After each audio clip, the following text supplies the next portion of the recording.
আগামী দিনে আমরা যেন বাংলাদেশে ইসলামী রাষ্ট্র কায়েম করতে পারি, তার জন্য যা করতে হয়, নবীজি যেরকম ভাবে রক্ত ঝরিয়েছেন, ইসলামী রাষ্ট্র কায়েম করার জন্য যদি রক্ত ঝরাতে হয়, আমি আপনাদেরকে জিজ্ঞাসা করতে চাই, আল্লাহর দ্বীন পৃথিবীতে কায়েম করার জন্য, আল্লাহর দ্বীনের প্রতিটি বিধান আল্লাহর জমিনে বাস্তবায়ন করার জন্য যদি রক্ত দিতে হয়, আপনারা প্রস্তুত থাকবেন তো ইনশাআল্লাহ?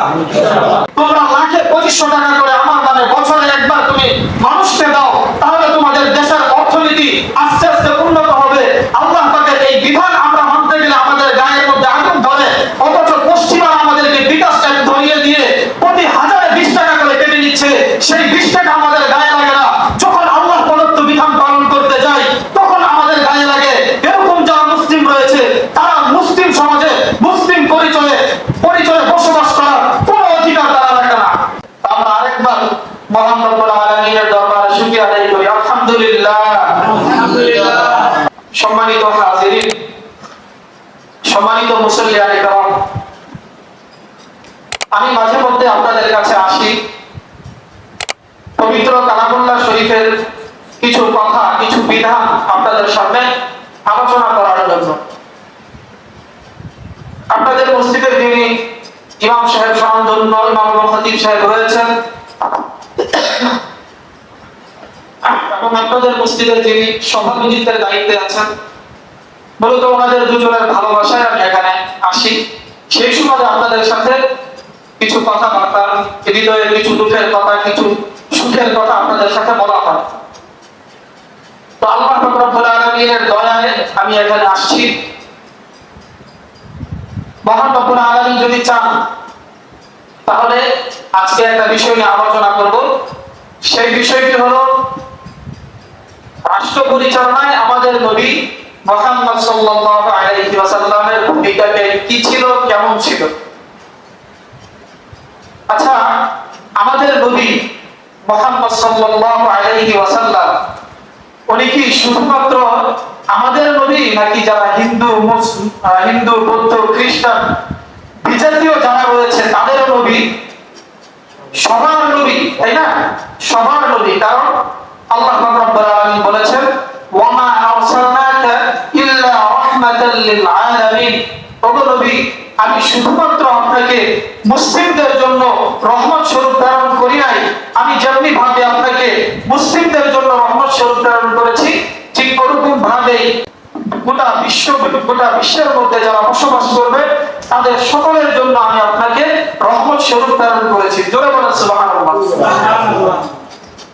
তো আমাদের নবী যেমনি ভাবে গোটা বিশ্ববাসীর জন্য রহমত স্বরূপ, ঠিক ওরকম ভাবেই আমাদের নবীর প্রত্যেকটা আদর্শ, এটা আপনি রাষ্ট্রীয় জীবন বলতে পারেন, সামাজিক জীবন বলতে পারেন, পারিবারিক জীবন বলতে পারেন, অর্থাৎ এক কথায় গোটা জীবন ব্যবস্থা, নবীজি সাল্লাল্লাহু আলাইহি ওয়াসাল্লামের গোটা জীবন ব্যবস্থা বা গোটা জীবন ব্যবস্থার আদর্শ, এটা আমাদের জন্য ফলো করা, এটাকে অনুসরণ করা, এটা প্রত্যেকটা মুসলমানের জন্য বাধ্যতামূলক। আমি বিগত সপ্তাহে আসতে পারি নাই, সম্ভবত পূর্বের সপ্তাহে আসছিলাম, তখন বলছিলাম যে ইসলামী রাষ্ট্র কাকে বলে। আজকে সংক্ষেপে আবার বলছি, ইসলামী রাষ্ট্র কাকে বলে। এই ব্যাপারে মুহাদ্দিসিনে কেরাম এবং যুগ শ্রেষ্ঠ ফকিহ ইমাম শাফিঈ রাহিমাহুল্লাহু তাবারাকা ওয়া তাআলা উনি বলেছেন যে ইসলামী রাষ্ট্র বলা হয় যেই রাষ্ট্রে আল্লাহ রাব্বুল আলামিনের প্রত্যেকটা বিধান কালামুল্লাহ শরীফ অনুযায়ী, নবীজির হাদিস অনুযায়ী চলবে, এবং যেই রাষ্ট্রের কর্ণধার হবে একজন মুসলিম ন্যায়পরায়ণ ব্যক্তি। এটা হলো ইসলামী রাষ্ট্রের পরিচয়। ইমাম শাফিঈ রাহমাতুল্লাহি আলাইহি আরেকটু বাড়িয়ে বলেছেন যে ইসলামী রাষ্ট্র বলা হয় এমন একটা রাষ্ট্রকে যেই রাষ্ট্রে শুধুমাত্র মুসলমানরা বসবাস করবে। বিষয়টা এমন নয়, বরং ইসলামী রাষ্ট্র বলা হয় ওই রাষ্ট্রকে যেই রাষ্ট্রে যেমনি ভাবে মুসলমান বসবাস করবে, তেমনি ভাবে খ্রিস্টান বসবাস করবে, যেমনি ভাবে মুসলমান বসবাস করবে, তেমনি ভাবে বৌদ্ধ, বিজাতীয়, এক কথায় বিজাতীয় যারা আছে সবাই এই রাষ্ট্রে বসবাস করবে। কিন্তু শর্ত হলো সেই রাষ্ট্রটা চলতে হবে কোরআন এবং হাদিসের আলোকে মদিনা সনদের ভিত্তিতে রাষ্ট্র পরিচালনা হতে হবে, তাহলে ওই রাষ্ট্রটাকে কি বলা হয়? ইসলামী রাষ্ট্র বলা হয়। কথা আমি আস্তে আস্তে বলতেছি, কেউ যদি না বুঝে তাহলে আমি আপনাদেরকে অপশন দিচ্ছি, দ্বিতীয়বার আপনারা প্রশ্ন করতে পারবেন আমাকে। কারণ আমি এখানে যে আলোচনা আপনাদের সামনে করি, মনে করবেন না যে আমি মনে যা আসে তাই বলি। একটা কথা বলার জন্য বা একটা বিষয় আলোচনা করার জন্য এই মামা যেদিন আমাকে বলে যে আগামী সপ্তাহে তুমি নামাজ পড়াবা, তখন আমি সেই শনিবার থেকে কি বিষয়ে আলোচনা করবো এটা নিয়ে আমার মোতালা চলে, স্টাডি চলে। সুতরাং এটা মনে করার কোনো কারণ নেই যে মানুষটা দেখতে ছোট, মনে হয় এমনি মনে যা আসে তা বলে। না, বিষয়টা এমন না। আমরা যে কথাগুলো বলি প্রত্যেকটা কথা গবেষণা করে বলি, প্রত্যেকটা কথা কোরআন এবং হাদিসের রেফারেন্স অনুযায়ী বলার চেষ্টা করি। সুতরাং আপনারা কেউ যদি আমাদের কথা না বুঝেন, দ্বিতীয়বার আপনারা প্রশ্ন করতে পারবেন, সেই সুযোগ আমি আপনাদেরকে দিলাম। আচ্ছা, গেল এক নম্বর ইসলামী রাষ্ট্র কাকে বলে, এটা আমরা সবাই জানলাম। এখন আসেন সংক্ষেপে কোরআনের একটা আয়াতের মাধ্যমে আমরা জেনে নিব ইসলামী রাষ্ট্র দ্বারা মূলত কি কি উদ্দেশ্য হতে পারে, বা এটার দ্বারা কি উদ্দেশ্য। এক কথা, এটার দ্বারা ইসলামী রাষ্ট্র কায়েমের দ্বারা মূলত চারটা উদ্দেশ্য। কয়টা উদ্দেশ্য? একটু কথা বলবেন আমার সাথে। কয়টা উদ্দেশ্য? চারটা উদ্দেশ্য। দেখেন আল্লাহ কোরআন বলছে, আল্লাযীনা ইম্মাক্কান্নাহুম ফিল আরদি আকামুস সালাতা ওয়া আতাউয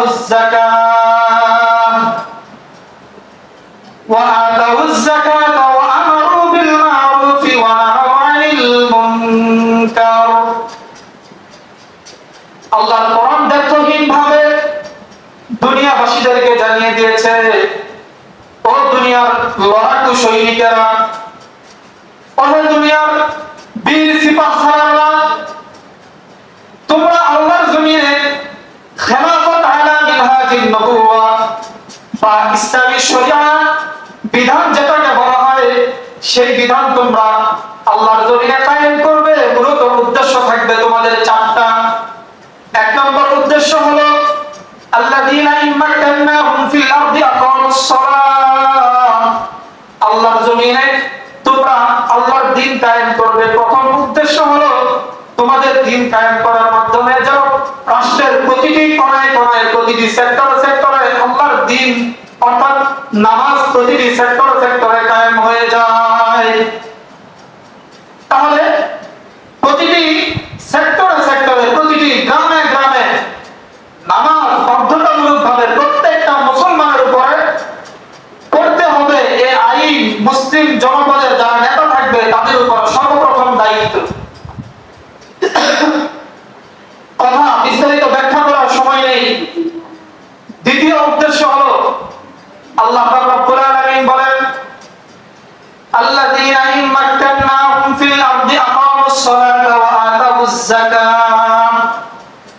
মুসলিম সম্প্রদায়ের যারা লিডার থাকবে, যারা নেতা থাকবে, ওই লিডারদের করণীয় হলো আল্লাহর এই জমিনে খেলাফত কায়েম করবে। দ্বিতীয় উদ্দেশ্য হলো খেলাফত শুধুমাত্র মুখে মুখে কায়েম করলে হবে না, বরং খেলাফত কায়েম করে যাকাত ভিত্তিক অর্থনীতি নিশ্চিত করতে হবে।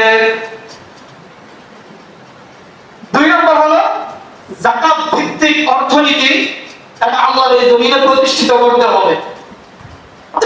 এটা নিয়ে অল্প 1 মিনিটের মধ্যে একটু ছোট্ট করে ব্যাখ্যা করি। যাকাত ভিত্তিক অর্থনীতি কাকে বলে? দেখেন আমাদের সমাজে বর্তমানে যখনই আমরা শুনি যে যাকাত দিতে হবে, এখন রমজান মাস চলতেছে, কয়েকদিনের মধ্যে যাকাত কমপ্লিট করতে হবে, তখন আমরা অনেকে হাই হতাশ হয়ে যাই যে যাকাত প্রদান করবে, এতগুলো টাকা আমার কাছ থেকে চলে যাবে, আরো বিভিন্ন বিষয়। আবার যারা যাকাত নেয়, আমাদের সমাজের যারা উচ্চ শ্রেণী আছে, সেই উচ্চ শ্রেণী যারা যাকাত গ্রহণ করে তাদেরকে নিম্ন চোখে দেখে। কথা বলেন, কথা ঠিক না ঠিক? তাদেরকে নিম্ন চোখে দেখা হয়, যে ভাই তুমি তো গরিব মানুষ, তুমি যাকাত খাও। এটা হলো দ্বিতীয় সমস্যা। মনে রাখবেন, যে ব্যক্তি আপনার থেকে যাকাত গ্রহণ করতেছে সে আপনার দয়ার পাত্র না, বরং আপনি যাকাত তাকে দিতে পারছেন, এজন্য আপনি তার প্রতি শুকরিয়া আদায় করবেন, তার প্রতি কৃতজ্ঞ থাকবেন। কারণ যাকাত আদায় করা প্রত্যেকটা মুসলমানের উপর বাধ্যতামূলক। যারা নেশাব পরিমাণ সম্পদের মালিক তাদের উপরে বাধ্যতামূলক যাকাত আদায় করা। এখন আমরা হাদিসের মধ্যে এরকমও পড়েছি যে কিয়ামতের পূর্বে এমন একটা জামানা আসবে যখন মানুষ যাকাত দেওয়ার জন্য এদিকে এদিকে ছুটাছুটি করবো যে আমার যাকাত আমি কাকে দিব, ওরকম নবী খুঁজে পাওয়া যায় না। বড় বড় পাহাড়, স্বর্ণের পাহাড় গুলো পড়ে থাকবে, বড় বড় অট্টালিকা পড়ে থাকবে, বড় বড় গাড়ি, বড় বড় দামি দামি যত আসবাবপত্র আছে সব পড়ে থাকবে। এগুলোর যাকাত দেওয়ার মতো মানুষ খুঁজে পাওয়া যাবে না। এরকম একটা সময় অতি সন্নিকটে আসতেছে। তখন আমরা দৌড়াদৌড়ি করবো যে ভাই আমার তো 5 কোটি টাকা যাকাত আছে, তুমি আমার যাকাতটা নিয়ে আমাকে একটু মুক্ত করবা। আমরা এই দৌড়াদৌড়ি করবো। তখন সবাই বলবে যে না আমি তোমার যাকাত কেন দেবো, আমার অভাব আছে। এই জামানাটা আস্তে আস্তে আসতেছে। আপনাদেরকে আমি একটা জ্বলন্ত দৃষ্টান্ত দিচ্ছি। এই যে আমাদের পূর্বাচলের অবস্থা, এই যে রাস্তার পাশের জমি আর পুরো পূর্বাচলের যে জমিগুলো আছে, এই জমিগুলোর দাম আগে কেমন ছিল আর বর্তমান মার্কেট প্রাইস অনুযায়ী কেমন, এটা একটু চিন্তা করবেন। আগে আমার বাবা জীবনে 10 তলা বাড়ি করবে এটা তার কল্পনাতেও ছিল না। আপনার বাবা 10 তলা বাড়ি করবে, জীবনে 10 কোটি টাকার মালিক হবে, 15-20 কোটি টাকার মালিক হবে, এটা তার কল্পনাতেও ছিল না। কিন্তু আজকে আপনার বাবা দেখা যায় 10 কোটি, 15 কোটি, নিম্নে 5 কোটি টাকার মালিক আছে না? এরকম এরকম ঘরে ঘরে আছে। দেখেন পূর্বের অবস্থা কি ছিল, বর্তমান অবস্থা কি। আমাদের মধ্যে এমন অনেক মানুষ ছিল যারা অতীতে যাকাত মানুষের কাছ থেকে নিবে, সেই জন্য মানুষের ধারে ধারে গিয়ে ঘন্টার পর ঘন্টা বসে থাকতো। আর এখন তারা মোটামুটি 5 কোটি টাকা মালিক। তো মানুষের অবস্থা পরিবর্তন হচ্ছে না? আস্তে আস্তে কিয়ামতের পূর্বে মানুষের অবস্থা আরো বেশি পরিবর্তন হবে। হাদিসের মধ্যে আসছে যে সমস্ত লোকেরা ধানের রোয়া জমিনে গাঁটতে গাঁটতে, যাদের পায়ের মধ্যে আমরা যেটা বলি যে ফাটা হয়ে মুড়া ফাইটা যায় না, আমাদের ভাষায় বলি যে মুড়া ফাইটা গেছে। মুড়া ফাটে সাধারণত কয়েকটা কারণে। এর মধ্যে একটা কারণ হলো যে মানুষ যত বেশি কাদার মধ্যে থাকে, কাদার মধ্যে থাকার ফলে তার মুড়া বেশি এখানে নরম হওয়ার পরে এটা ফেটে যায়। হাদিসের মধ্যে আসছে যে ধানের রোয়া রোপণ করতে করতে যে সমস্ত লোকের মুড়া ফেটে যাবে, ওই সমস্ত লোকেরা কিয়ামতের পূর্বে 10 তলা 20 তলা বাড়ি করবে, আরবের মধ্যে বড় বড় অট্টালিকা করবে। আজকে আপনি আরবের দিকে তাকিয়ে দেখেন, আরবের যে সমস্ত খেটে খাওয়া মানুষগুলো ছিল তারা আজকে এয়ার কন্ডিশন ছাড়া চলতে পারে না। তো কিয়ামতের পূর্বে এরকম একটা অবস্থা আসবে যে আপনি যাকাত কাকে দিবেন এই লোকই আপনি খুঁজে পাবেন না। আর বর্তমানে আমরা যদি কাউকে 10 টাকা যাকাত দিতে পারি, ওরে বাপ রে বাপ, মনে হয় যে আমরা তার মালিক হয়ে গেছি। এটা আমরা করবে, এটা আমরা করা যাবে না, ওইভাবে করা যাবে। এইভাবে বিভিন্ন দিক নির্দেশনা, বিভিন্ন ডিক্লারেশন। মূল কথা হলো যারা যাকাত নেয় তারা হলো নেতা, যারা যাকাত দেয় তারা হলো সাধারণ মানুষ। এটা আপনাকে বুঝতে হবে। ইসলামের বিধান যাকাত মানুষের ধারে ধারে পৌঁছে দেওয়া, এটা ইসলামের বিধান। যাকাত যে গ্রহণ করবে সে আপনার কাছে আসবে, এটা ইসলামের বিধান না। কথা কি বুঝতেছেন আপনারা? আচ্ছা, এটা যাকাত সংক্রান্ত ছোট্ট একটু ব্যাখ্যা করলাম। আরেকটু কথা বলা যায় যে বর্তমানে যারা পশ্চিমাবাদী আছে বা যারা আমেরিকা, ফ্রান্স অর্থাৎ পশ্চিমা রাষ্ট্রগুলোকে যারা ফলো করে, আমাদের দেশে থাকে না কিছু এক শ্রেণীর মডেল মানুষ, তথাকথিত বুদ্ধিজীবী, তারা সমাজের মধ্যে ছড়িয়ে দিয়েছে যে যারা যাকাত খায় তারা তুচ্ছ মানুষ, এই মোল্লা মৌলবী, এরা সাধারণ মানুষ, এদের কাছে যাওয়া যাবে না, এদের কাছ থেকে জ্ঞান নেওয়া যাবে না। দেখবেন টেলিভিশনের মধ্যে বসে বসে এই সমস্ত কথা বলে। এর কারণ হলো ওরা চায় যে মুসলিমরা মুসলিম সমাজে যেন যাকাত ভিত্তিক অর্থনীতি গড়ে তুলতে না পারে। ওরা চায় যে বর্তমানে ব্যাংকিং সিস্টেম যেভাবে চলতেছে, সুদের উপরে ভিত্তি করে ব্যাংকিং সিস্টেম চলতেছে, যে 10 টাকার মালিক সে আগামীতে 50 টাকার মালিক হয়, যে 50,000 টাকার মালিক সে আগামীতে 1 লক্ষ টাকার মালিক হয়, যে 1 কোটি টাকার মালিক আগামীতে সে 2 কোটি টাকার মালিক হয়। অর্থাৎ যার কাছে টাকা আছে সে সুদের মাধ্যমে ব্যাংকে সুদের মাধ্যমে সেটাকে লাগিয়ে দিন দিন আঙ্গুল ফুলে কলা গাছ হইতেছে। এটা হলো পশ্চিমাদের একটা অর্থনীতি মুসলমানদের উপরে চাপিয়ে দিয়েছে। আর ইসলামের অর্থনীতি হলো, ইসলাম বলে যে তোমার কাছে যদি 1 লক্ষ টাকা সেখান থেকে তুমি গরিব দুঃখীকে 2500 টাকা দিয়ে দাও, এটা এটা আমার বাজারজাত অনুযায়ী হয়, বর্তমানে 2500 টাকা করে।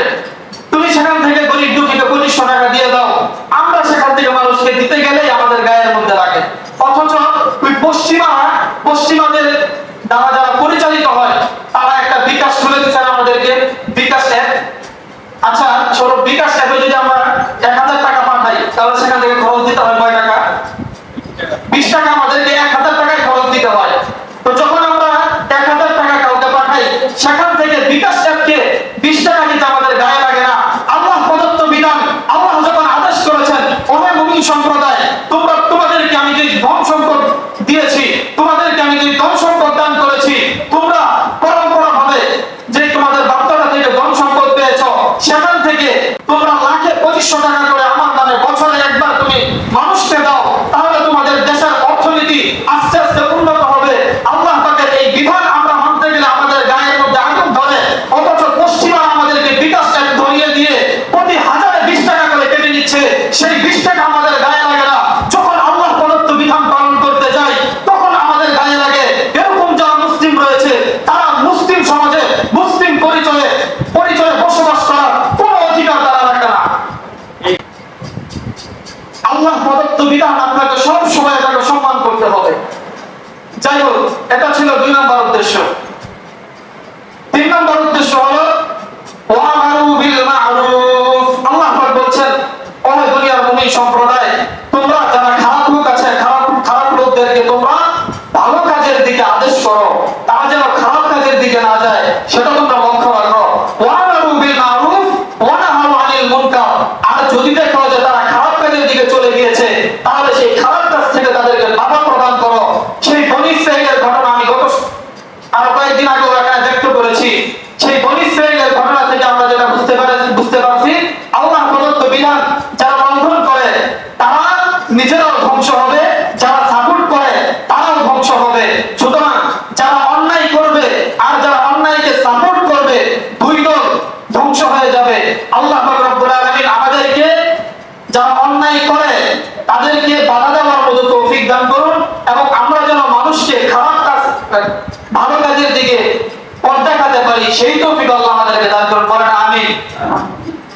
আচ্ছা, এখন আসেন আমাদের নবী, যেটা আমি আপনাদের সামনে সর্বপ্রথম বলেছিলাম, আমাদের নবী শুধুমাত্র আমাদের জন্য নামাজের ক্ষেত্রে, রোজার ক্ষেত্রে, যাকাতের ক্ষেত্রে আদর্শ নয়, বরং আমাদের নবী আমাদের জন্য যেরকম ভাবে নামাজের ক্ষেত্রেও আদর্শ, যেরকম ভাবে যাকাতের ক্ষেত্রেও আদর্শ, যেরকম ভাবে অন্যান্য নিয়মের ক্ষেত্রেও যেরকম ভাবে আমাদের নবী আমাদের জন্য আদর্শ, ওরকম ভাবে আমাদের নবী আমাদের জন্য রাষ্ট্র পরিচালনার ক্ষেত্রেও একটা আদর্শ, একটা রোল মডেল। কথা বলেন ঠিক না ঠিক? এখন আসেন দেখি আমাদের নবী কিভাবে উনি মদিনাতে রাষ্ট্র পরিচালনা করেছেন, বা গোটা অর্ধজাহান উনি কিভাবে শাসন করেছেন। নবীজি সাল্লাল্লাহু আলাইহি ওয়াসাল্লামের প্রাথমিক ইতিহাস 40 বছর পরে, যেটা নবুয়তের পূর্ব আর নবুয়তের পরবর্তী সময় বলা হয়, সেই নবুয়তের পরবর্তী সময়ে নবীজি সাল্লাল্লাহু আলাইহি ওয়াসাল্লাম যখন মানুষদেরকে দাওয়াত দিতেন যে ভাই, আল্লাহ পাক আমাকে তার প্রেরিত রাসূল হিসেবে এবং তার বান্দা হিসেবে তোমাদের কাছে পাঠিয়েছেন, সুতরাং তোমরা এই কথা স্বীকার করো, আশহাদু আল্লা ইলাহা ইল্লাল্লাহ ওয়া আশহাদু আন্না মুহাম্মাদান আবদুহু ওয়া রাসূলুহু, এই কথা স্বীকৃতি তোমরা দাও। যখন তারা অস্বীকার করলো যে আমরা তোমাকে নবী হিসেবে মানি না, তখন নবীজি সাল্লাল্লাহু আলাইহি ওয়াসাল্লামকে বলা হলো, তুমি কখনো এরকম দাওয়াত দিবে না আমাদের সামনে, তোমাদের ইসলামের দাওয়াত আমাদের সামনে দিবে না। তারপরও যখন নবীজি ইসলামের দাওয়াত সেই মানুষগুলোকে দিচ্ছিলেন, মানুষগুলো নবীজির উপর অত্যাচার করতে করতে, অত্যাচার স্টিম রুলার চালাতে চালাতে নবীজিকে তার দেশ থেকে বিতাড়িত করে দেওয়া হয়েছিল। নবীজি সাল্লাল্লাহু আলাইহি ওয়াসাল্লাম যখন তার দেশ থেকে বের হচ্ছিলেন, একবার নবীজি সাল্লাল্লাহু আলাইহি ওয়াসাল্লাম আল্লাহর দিকে, আকাশের দিকে তাকান, আরেকবার তার মাতৃভূমির দিকে তাকান। মাতৃভূমির দিকে তাকিয়ে নবীজি সাল্লাল্লাহু আলাইহি ওয়াসাল্লামের হৃদয়টা বারবার ভেঙে যাচ্ছিল, বলছিল, ওহে আমার প্রিয় মাতৃভূমি, আজ আল্লাহর দ্বীনের জন্য তোমাকে আমার ত্যাগ করতে হচ্ছে। নবীজি সাল্লাল্লাহু আলাইহি ওয়াসাল্লাম ভারাক্রান্ত হৃদয়ে তার মাতৃভূমি পরিত্যাগ করলেন, মাতৃভূমিকে ছেড়ে দিলেন, মাতৃভূমির মায়া ত্যাগ করলেন, একমাত্র আল্লাহর জমি, আল্লাহর ইসলামকে প্রতিষ্ঠিত করার জন্য। নবীজি যখন তার মাতৃভূমি ছেড়ে অন্য দেশে চলে গেলেন, যাওয়ার পরে সেখানে নবীজি সাল্লাল্লাহু আলাইহি ওয়াসাল্লাম দীর্ঘ সময়, লং টাইম, 13 বছর পর্যন্ত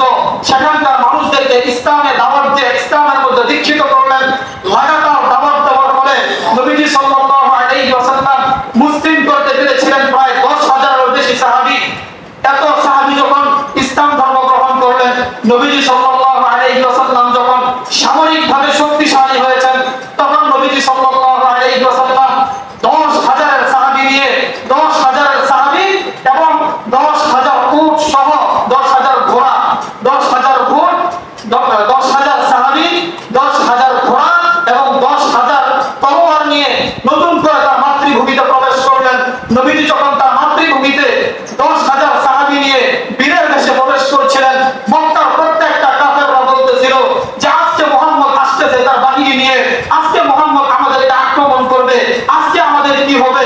এতদিন পর্যন্ত আমরা মুহাম্মদের উপর আক্রমণ করেছি, আজ সে শক্তিশালী হয়েছে, তার সামরিক বাহিনী রয়েছে, তার সৈন্য বাহিনী রয়েছে, আজ তো সে আমাদেরকে খতম করে ফেলবে। যখন নবীজি সাল্লাল্লাহু আলাইহি ওয়াসাল্লাম তার বাহিনী নিয়ে মক্কার মধ্যে প্রবেশ করলেন, সমস্ত মানুষ ভয়ে থরথর করতেছিলেন। তখন নবীজি সাল্লাল্লাহু আলাইহি ওয়াসাল্লাম স্পষ্টভাবে মক্কার চত্বরে দাঁড়িয়ে ঘোষণা প্রদান করলেন, ওহে আমার সাহাবায়ে কেরাম, আমার উম্মতেরা, আজ তোমাদের প্রতি আমি আমার উন্মুক্ত বক্তব্য প্রদান করছি। তোমাদের মধ্যে যারা ইসলাম আনবে, তোমাদের মধ্যে যারা ঈমান আনবে, তাদের জন্য আজকে তাদের সকলের জন্য আমি আমার পক্ষ থেকে এবং আমার সাহাবীদের পক্ষ থেকে সবার জন্য উন্মুক্তভাবে ক্ষমা ঘোষণা করলাম। অর্থাৎ তোমরা ইতিপূর্বে আমার উপরে যে অত্যাচার করেছো, কোনো কিছুর প্রতিশোধ নেওয়া হবে না। তোমরা যদি ইসলাম ধর্ম গ্রহণ করো, তাহলে আমি তোমাদেরকে মাফ করে দেব। বড় বড় কাফের যারা ছিল, তার মধ্যে অন্যতম বড় একটা কাফের ছিল, কাফেরদের লিডার আবু সুফিয়ান। নবীজি সাল্লাল্লাহু আলাইহি ওয়াসাল্লামের এই ঘোষণা শুনে আবু সুফিয়ান নিজে ইসলাম ধর্ম গ্রহণ করেছেন। নবীজি সাল্লাল্লাহু আলাইহি ওয়াসাল্লাম এই পর্যায়ে গিয়ে একটা সিদ্ধান্ত গ্রহণ করলেন যে এখন মক্কার মধ্যে, মদিনাতে, মক্কাতে অর্থাৎ অর্ধ জাহানে আল্লাহর দ্বীনের খেলাফত কায়েম করতে হবে। কিভাবে সম্ভব? মক্কার মধ্যে খেলাফত কায়েম করা তো সম্ভব না, কারণ মক্কার মানুষ ছিল আইয়ামে জাহিলিয়াতের মানুষ। মক্কার মানুষ তারা একজন আরেকজনকে জবাই করে খেয়ে ফেলতো। মক্কার মানুষটা এত খারাপ ছিল, মক্কার মানুষের যখন কোনো কন্যা সন্তান জন্মগ্রহণ করতো, সেই সব কন্যা সন্তানকে জীবিত মাটির মধ্যে পুঁতে ফেলতে এক মুহূর্ত পর্যন্ত দ্বিধা করতো না, এতটা পর্যন্ত খারাপ ছিল তারা। নবীজি সাল্লাল্লাহু আলাইহি ওয়াসাল্লাম যখন দেখতে পেলেন যে সমাজ ভালোভাবে চলছে না, সমাজের মধ্যে যারা বড় লোক তারা গরিবদেরকে নিম্ন চোখে দেখছে, সমাজের মধ্যে যারা হতদরিদ্র তারা যখন কোনো অপরাধ করে, তারা অপরাধ করলে তাদেরকে শাস্তি প্রয়োগ করা হয়, আর যখন কোনো বড় লোক, কোনো ধনাঢ্যশীল ব্যক্তি অপরাধ করে, তখন তাকে এমনিতেই ছেড়ে দেওয়া হয়, তার উপর শরীয়তের কোনো হক কায়েম করা হয় না। তখন নবীজি সাল্লাল্লাহু আলাইহি ওয়াসাল্লাম প্রাথমিকভাবে সেই মক্কার মানুষের মধ্যে একটা মূলনীতি প্রয়োগ করলেন। সেই মূলনীতি হলো, আমরা সকলেই জানি, আল মুসলিমু আকুল মুসলিম। ছোটবেলা সবাই আমরা বক্তব্যে পড়েছি। নবীজি ঘোষণা করলেন, ওহে আমার মুমিন সম্প্রদায়, তোমরা ভালো করে শুনে রাখো, তোমরা যারা মুহাম্মদ আরবির ধর্ম গ্রহণ করেছো, তোমাদের মধ্যে মনে রাখতে হবে, তোমরা বড়লোক থাকতে পারো, কেউ আর নিম্ন শ্রেণীর থাকতে পারো, তোমরা বড়লোক থাকতে পারো, এটা তোমার বিষয়, তুমি গরিব থাকতে পারো, তোমার বিষয়, কিন্তু ধর্মের দিক থেকে তোমার মূল হলো একটাই, তোমার পরিচয় একটাই, সেটা হলো তুমি হলো একজন মুসলিম। সুতরাং যারা মুসলিম রয়েছে, তাদের মূলনীতি হলো আল মুসলিম ওয়া আকুল মুসলিম। এক মুসলমান অপর মুসলমানকে নিজের আপন ভাইয়ের চোখে দেখবে, বড়লোক গরিবকে নিম্ন শ্রেণীতে দেখতে পারবে না। সুতরাং তুমি বড়লোক থাকলেও গরিবকে মুসলিমের পরিচয়ে তোমার ভাই হিসাবে দেখতে হবে। নবীজি এই একটা মূলনীতি প্রয়োগ করলেন। এরপরে যখন দেখতে পেলেন সমাজের মধ্যে জিনা, ব্যভিচার, আরো চুরি, ডাকাতি, বিভিন্ন ধরনের রাহাজানি এগুলো চলছে, বারবার চলছে, তাদেরকে থামানো যাচ্ছে না, তখন আল্লাহর কোরআনের একটা আইন নবীজি সেখানে প্রয়োগ করলেন। আল্লাহর কোরআন দীর্ঘহীনভাবে বলেছে, ওয়াসসারিকু ওয়াসসারিকাতু ফাকতাউ আইদিয়াহুমা। ওহে মুমিন সম্প্রদায়, তোমাদের জন্য কর্তব্য হলো, তোমাদের মধ্যে কেউ যদি চুরি করে, কেউ যদি ডাকাতি করে, কেউ যদি চাঁদাবাজি করে, কেউ যদি রাজধানী করে, তাহলে তোমাদের জন্য কর্তব্য হলো সেই চোর, ডাকাত, চাঁদাবাজদের হাত কর্তন করবে। সেই চোর, ডাকাত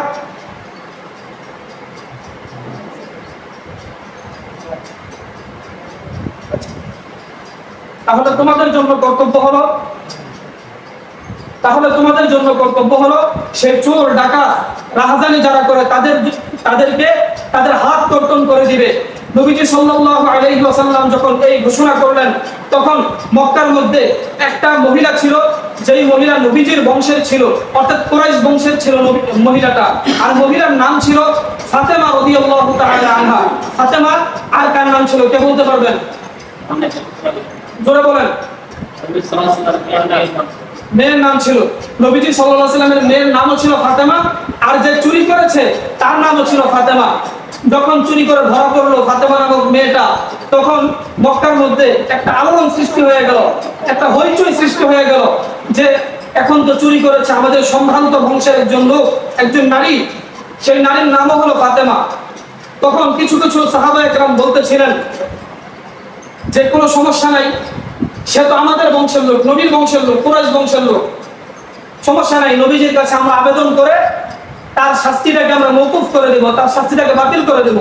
কোন সাহাবী সাহস পাচ্ছিল না যে নবীজির কাছে গিয়ে বলবে যে ওগো নবী, উনি তো আপনার বংশের লোক, ওনার নামও হলো ফাতেমা, আপনার মেয়ের নামও হলো ফাতেমা, সুতরাং আপনি তাকে ক্ষমা করে দেন।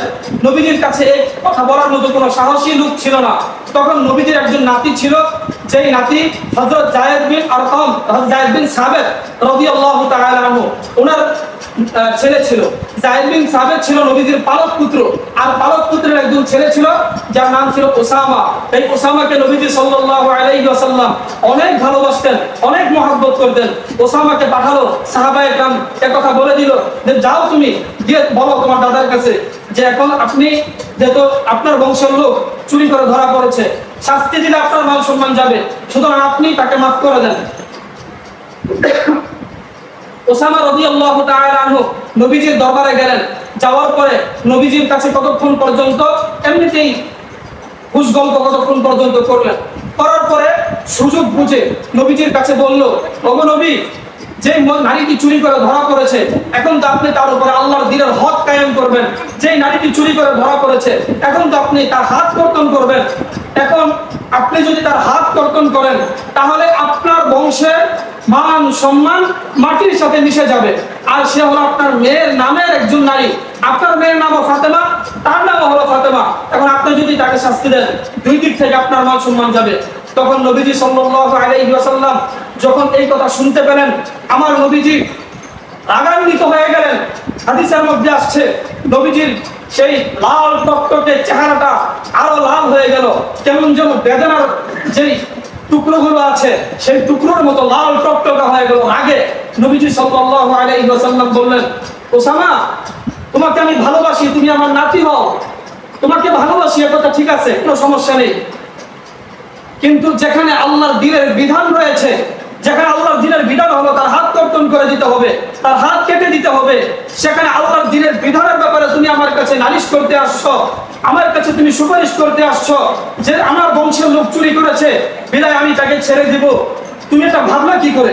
নবীজি তখন দায়িত্বহীন ভাবে বক্তব্য প্রদান করলেন, ওহে আমার সাহাবায়ে کرام, তোমরা কে ওসামাকে আমার কাছে পাঠিয়েছো আমি জানি না, কিন্তু আমার দায়িত্বহীন বক্তব্য হলো এখানে এই ফাতেমার পরিবর্তে যদি আমার নিজের কলিজার টুকরা ফাতেমা, আমার নিজের সন্তান ফাতেমাও যদি চুরি করে ধরা পড়তো, সেই আমার নিজের কলিজার টুকরা ফাতেমার হাত কর্তন করতে এই নবী মুহাম্মদ সাল্লাল্লাহু আলাইহি ওয়াসাল্লাম এক মুহূর্ত পর্যন্ত দ্বিধা করতো না। জোরে বলেন সুবহানাল্লাহ।